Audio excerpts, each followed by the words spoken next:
What's good, YouTube? It's your boy, just another PokeTuber, coach of your Piedmont Tri-Kickers, coming at you today with our draft analysis for Season 2 of the LBBA, which, believe it or not, we actually participated in Season 1. I know some of you guys might be thinking, I don't remember seeing this draft league before. Well, that's because when we participated in Season 1, it was known as Josh League, and since then, it has been rebranded, and, yeah, here we are, season two. So this is the league that I played in like towards the end of last year, where we made it to the finals, but unfortunately we suffered defeat to the hands of Mr. Cherry, who's the current reigning champ. So we definitely got something to prove this season. Hopefully we can make it back to the finals. You never know. So this league, as most leagues we participate in, has rules. Some of the rules are: we get 115 points to draft 9 to 11 Pokemon, 25 points to draft 1 to 3 Terra Captains. This will be an 8-week league, and then playoffs and uploads are required. The Piedmont Tri-Kickers aren't sure which day they want to upload our battles yet, but probably like Thursdays or Fridays, probably. And also, because it's not, I didn't put it in the PowerPoint. This is like a, how do I say this? This isn't standard. Like, this isn't standard draft, like with like the Dragapulse, the Cinder Races, and stuff like that. But it also isn't low tier either, because they still allow things like Pecharunt, Terrakion, Baxcalibur. So like the really really strong stuff is not in here, but it also isn't a low tier league. I don't know what to call it, because I wouldn't even call this mid tier, because imagine how, like, think about how silly that sounds. Mid tier, but you have freaking Baxcalibur and Urshifu. That doesn't sound mid, but at the same time, there's no Pulp, Valiant, Greninja, no Meow, no Cinder Races, so no Gouging Fires, no Raging Bolts, so I really don't know what I would call this format. It's weird, but hey, just know it's not high, it's not standard, and it's not low. It's somewhere. It's not in the middle. It's definitely beyond the middle. I don't know, bro. But anyway, in regards to the draft order, your boy was actually pretty lucky and ended up on the wheel, just on the bottom side of the wheel. So I was number 16 out of 16 coaches, and there's a lot of familiar faces here. So we have, like, Palms, who was in SDA with us when we won. Never had a chance to play him though, but he was there. Zach Mander, we played him quite a few times on the channel. Same for Josh. Maki, Crepsicle, Mr. G, Godbear, Pokemaster, really familiar face on the channel. Nitor, Steve SBU. So this is a familiar face. I just forgot the SBU part. Twisted Games, familiar.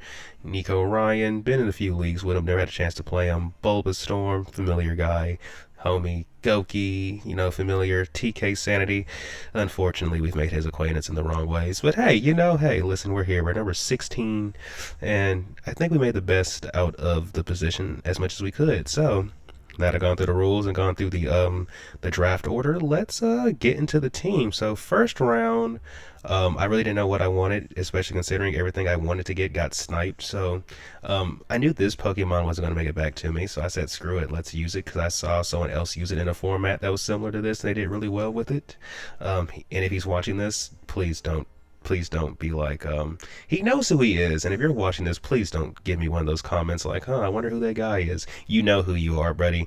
Zach, you know it's you. So if it isn't obvious already, my round one draft pick was none other than Mocha the Pecharunt. So we got Mr. Pecharunt, who is a pretty good defensive piece, 160 defense with 88 stats across the board, but that 160 defense is very very very high. So on the like, if it's a physical hit, even if it's super effective, you're probably not one-shotting this guy. Even after you boost up, you're probably not one-shotting this guy, but his mod can do a little bit of everything. Well, let me not say it like that, but it's things that we like. So like, this can be a defensive piece, it can also be an offensive piece, because of like so it has the ability Poison Puppeteer. So when you pair that with its signature move Malignant Chain, which, if I'm not mistaken, has a 50% chance to poison, and then Poison Puppeteer confuses anything that gets poisoned in front of Pecharunt. So like, for example, if you're in front of like a physical attacker and they get confused, that could be very annoying, especially if they're a setup, because you're going to just hit yourself really hard. And this mod can also deter physical setup because it does have access to foul play. And I feel like Malignant Chain is also a really good move because it pairs well with the fact this mon also gets Hex, which you could also just run Shadow Ball because this mon does get Nasty Plot. So after you Nasty Plot up and a Shadow Ball, like the spam is just kind of crazy. And it also gets Recovery in the form of Recover. So this mon can be a really good spin blocker. It can be a really good defensive check. And it can also be a really good offensive threat. We're happy to have Petrarunt on board. Next on the team roster, we decided to go with a mon that, you know, for the most part, I feel like Petrarunt and this mon pair very well defensively, and they both do, you know, they could both do some pretty good damage into teams. My second round draft pick was none other than Toph, the Landorus Incarnate. So Landorus Incarnate, as you guys know, so first of all, in this format, like most teams, your fastest mon might be base 110. I'm saying this to say there's going to be a lot of matchups where this guy is going to be outspeeding a lot of things, and because of that ability, Sheer Force, the main, if not only ability you use this thing for, we're going to be able to get a lot of mileage out of that. This guy is mainly just here to be a special wall breaker. Like, I'm not even going to try to act like there's a whole lot of reasons we have him. This thing can set up with, like, Calm Mind, Nasty Plot, but you honestly don't need it because Sheer Force with the particular move pool Landorus has, yeah, you just go crazy and everything anyway. But yeah, that's Landorus, mainly here to be a special wall breaker. Next on the team roster, we decided to go ahead and try to pick up our first Terra Captain. I really wanted to pick this mon up because, well, I usually draft Cinderace, so I never pick this guy up, so it's not obvious he's a fire type. I have a legit shiny of this mon, which I never get to use because of Cinderace, so I decided if there ever was going to be a time to use this Pokemon, I might as well use it right here, right now. My third round draft pick was none other than Entei. So yes, we have a shiny Entei. It's a legit Entei too, and we finally have an excuse to use it. It kind of sucks this mon can't really set up outside of, like, I guess it gets Trailblaze. So if you consider Trailblaze setup, this does get set up. But to be fair though, this mon kinda doesn't need it because we do have base 115 attack. His stab is fire, which is a pretty spammable stab, and his non is also kind of bulky too, like 115 HP. So even though the defensive stats leave a little bit to be desired, when you pair it with the 115 HP, this thing is going to be taking hits. Not to mention you have 100 speed, so it's going to be faster than a lot of things most of the time anyway. And its signature move, Sacred Fire, if I'm not mistaken, it has a 50% chance to burn, which is, you know, pretty good odds, you know? We get priority with extreme speed, and then we get good enough coverage that, you know, sometimes this guy really just needs Terra Blast to really be able to, you know, do his thing. But yeah, that is Entei. Next on the team roster, we really needed a, so I noticed the good spinners were already starting to get kind of scarce, and there already was barely any to begin with, so I decided for the next round we would pick up none other than Tierno the Blastoise, who, if I'm being honest, this guy's mainly just here to be a spinner. But this guy could also be good for, like, stopping setup because this gets moves like Yawn. It also gets Roar, so we can stop setup. We can spin. This mon can also set up with Shell Smash, and it has a pretty good enough offensive move pool to make use of that. And you also get set up with, like, Iron Press. So Blastoise can honestly do a whole lot of everything.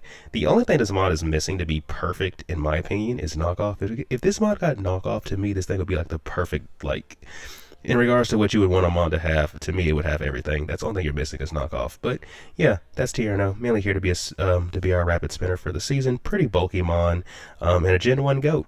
You know, so Pokemaster 88, if you're watching this, hopefully I can represent your boy pretty well. Next on the team roster, I decided, you know what, let's get our next Terra Captain, and 2, let's get our Fairy type. I wanted a good Fairy type. I wanted one that actually could pair well with the team I already have so far, and we also did need some speed because 101 and 100 speed was not it. So if it's not obvious already, for my next round, we decided to pick up none other than Nimbus / Wimmy, the Whimsicott. We have 2 shiny Whimsicotts, as you guys have probably become accustomed to. You know, the one we bring to the game just kind of depends. This is going to be my second Terra Captain for the team. This girl basically gives me some speed, also gives me a good, some good offensive, like, because Moonblast is pretty spammable, and then it also is a Terra Captain, so anytime we're in a matchup where it might struggle offensively, we can just use Terra to help out with that. And because of Prankster, this thing can also be pretty annoying. Because like some people sleep on how good this thing can be if you just invest into the bulk, and then if you run like the right sets for like prankster, this thing can be very annoying. But also chlorophyll sets are pretty good too because of you just click growth and then you just delete everything with +2 moonblast. Like you just indiscriminately spam moonblast and kill everything. So yeah, this little cotton ball looks cute, but trust me, it's a little ball of disaster for anyone who has to face it. Trust me, trust me. But yeah, that is Whimsicott. Next on the team roster, I felt like, okay, we have our 2 Terra Captains, we have a spinner, we have a spin blocker, we have a special wall breaker. Let's look for a physical wall breaker, right?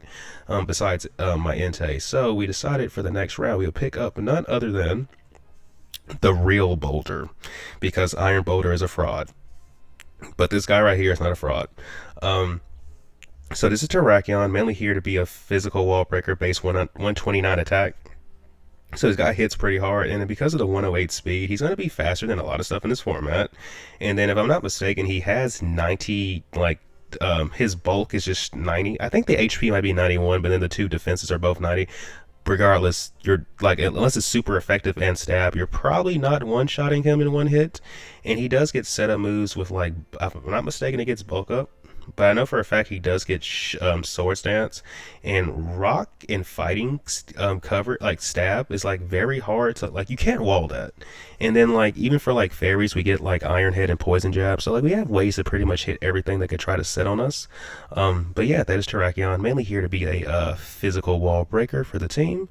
Next on the team roster we have the one, the only, you guys should know he was coming. We kind of need if you can't tell already, we need a special wall as well.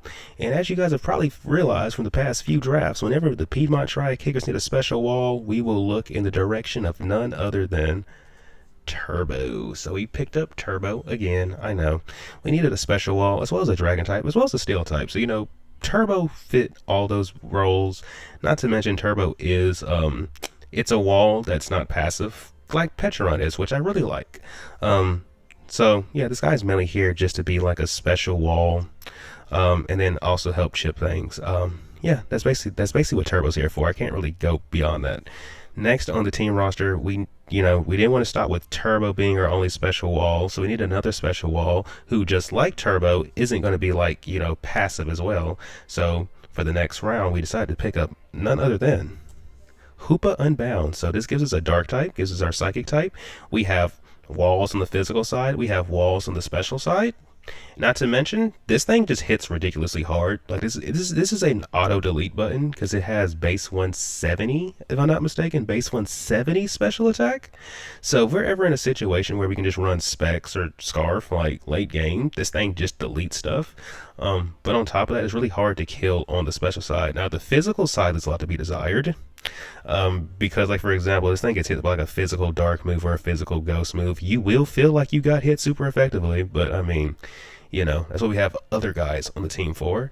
Definitely cannot leave the guy in front of like a U-turn, but as you guys can see on the team I have up till now, we have a lot of bug switching. As a matter of fact, hold up, we have 1, 2, 3, 4, actually 5, out of this right here, just 5 of these mons I've already picked up before Hoopa. They resist U-turn, so I mean, hey, we're going to protect our Hoopa. We're going to protect our Hoopa. But this guy is mainly here to, be a wall when we need it to be. But primarily, you're just here to just kill stuff. But yeah, that is Hoopa. Next on the team roster, so since we did pick up Landorus, I did want to have like some ice resists. Gudra isn't a real ice resist, albeit if it's like Ice Beam, we take those all day, every day because of the high SPF. But like Icicle Crashes and stuff like that, Blastoise can take those. I would prefer to not send Entei in front of those hits because, it's my Terra Captain and, he runs Life Orb a lot, so yeah, get the idea. So I really wanted another ice resist, but like in regards to typings, I didn't want to double up on a type. So I was like, you know what? Who gets thick fat that I don't mind drafting? If it's not obvious, for the next round draft pick, we decided to pick up none other than, for the first time ever, Mr. Snorlax. I'm gonna be honest, this guy's mainly here to be an ice resist. I don't know a lot about Snorlaxes. I know from watching videos, like for example, my friend PokeMaster88. Okay, this guy sets up. This guy can be bulky. This guy can kill stuff. I really don't know what to expect from Snorlax. I kind of just picked him to be an ice resist. So hopefully we have fun with our Snorlax. This will definitely be a learning experience. But fun fact about Snorlax, it eats 900 pounds of food a day. So I'm going to be starting a GoFundMe soon. Please make sure to donate. Thank you, everybody. Next on the team roster, okay, first of all, this wouldn't be a Piedmont Tri-Kicker team without this one particular Pokemon. Yes, Cinderace is not allowed, but whenever the Piedmont Tri-Kickers pick up a team, we always pick up who? Cinderace and Mr. Peter Parker the Spidoff. So we're running it back with Mr. Peter Parker from last season. This is the only returning member from my team from last season, as a matter of fact, which is kind of crazy now that I think about it, because I literally just realized that. So yeah, Peter Parker is back on the team, mainly here to be a Weber, and then set hazards, because it does get other hazards than webs like T-spikes and regular spikes. We also get Memento, Circle Throw, U-turn, First Impression, Sucker Punch. We get a lot of stuff. This Mon, believe it or not, was only as expensive as it was because of me. That's what a commissioner told me, which is kind of crazy, because usually this Mon is like 2 points, but it was only 4 points in this league, and they were like, oh yeah, we know. I'm like, okay, cool. Y'all cool people. Y'all got good taste. Y'all know how to put respect on the names of the goats. And that's exactly what Spidops is. And, I'm happy to be able to run it back with Mr. Spidops. Next on the team roster, last but not least, we had enough points to pick up one more Terra Captain, because Entei was 13 points to Terra and Whimsicott was 10, so we had 2 more points for one more Terra Captain. And for the love of the game, I say, you know what, screw it, let's pick up the league mascot. So for our last draft pick, we decided to pick up none other than Mr. Pikachu, who's going to be our 3rd Terra Captain. We have 2 shiny Pikachus we'd be switching between. One is Cap, that's my girl, and the boy's name is Thor. I just bring them on a whim. There's really no specific reason on why I bring one over the other. Do I expect to bring Pikachu a lot? Probably not, if I'm being honest. This is we're trying to win games. But at the same time, we have 10 Pokemon. We had just enough points left for this. And there will be some niche scenarios where Pikachu might actually look really nice in a matchup, because do you want this guy to take hits? Absolutely not. But are we going to sit here and deny how strong this guy is offensively? In particular, in a format like this, you know what? Hey, listen, if I get some Pikachu content, we're going to have a lot of fun with it. But yeah, guys, that is my team. I think I said everything that needed to be said. Yeah. So if you made it this far in the video, thank you everybody for giving me some of your time. And if you don't mind, shoot me, leave something in the comments. Let me know what you think about the team, if you like it or not, and any critiques. We take it all. We take it all on this channel. But yeah, guys, I've said everything need to be said. So I don't want to hold you guys up. There's a really good chance that week 1 is already out on my channel, so please look out for that, or just check for it right now. So without further ado, peace out, everybody.